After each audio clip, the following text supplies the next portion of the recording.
Salut! Ne gândim la tine și la ce crezi tu despre ceea ce facem noi și în acest sens ne-am gândit să-ți arătăm câte puțin din ceea ce facem noi. În momentele următoare te invităm să vii împreună cu noi pe unul dintre șantierele noastre pentru a vedea mai bine ce am făcut în prima zi.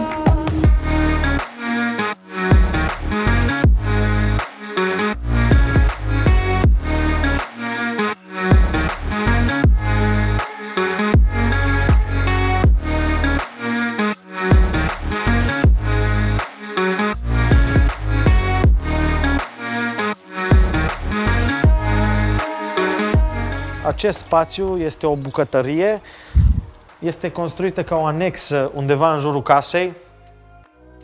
În ziua de astăzi ce s-a întâmplat? Practic s-a montat baza corpurilor de mobilier pentru ca mâine să poată să vină cealaltă echipă cu care colaborăm pe partea de blaturi. Vom monta un blat de compozit care este antibacterian, care este totul plan, are chiuveta integrată și totul este pregătit ca să se facă cât mai bine. Tot aici mai vine și o șină încastrată cu niște spoturi aurii care vor fi montate ulterior și vi le vom prezenta într-un alt videoclip.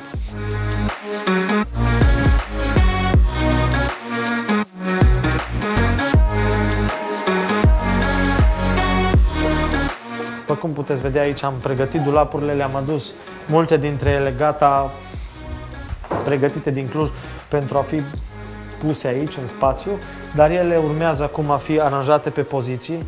Aceste dulapuri conțin fiecare mai multe polițe, fiecare poliță este iluminată LED, iar în centru vor fi două insule în care vor fi depozitate bijuterii, curele și așa mai departe. Tot aici, în zona aceasta, va fi și o canapea.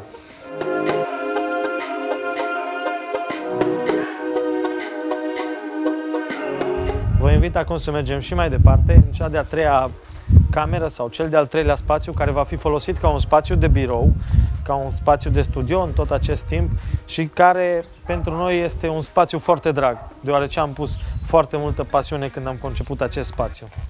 În acest spațiu, de exemplu, pentru partea de iluminat, am mers pentru o șină încastrată magnetică și pentru niște spoturi care își pot schimba poziția, care se pot repoziționa în funcție de cum este nevoie. Pentru acest spațiu, ca să deservească mai bine tot proiectul și la ce va fi el folosit, am făcut inclusiv un studiu de iluminat pentru ca transmisiile sau înregistrările care se vor face în acest spațiu să fie de o cea mai bună calitate din punct de vedere al luminii. Ca și mobilier, mobilierul este destul de simplu pentru acest spațiu.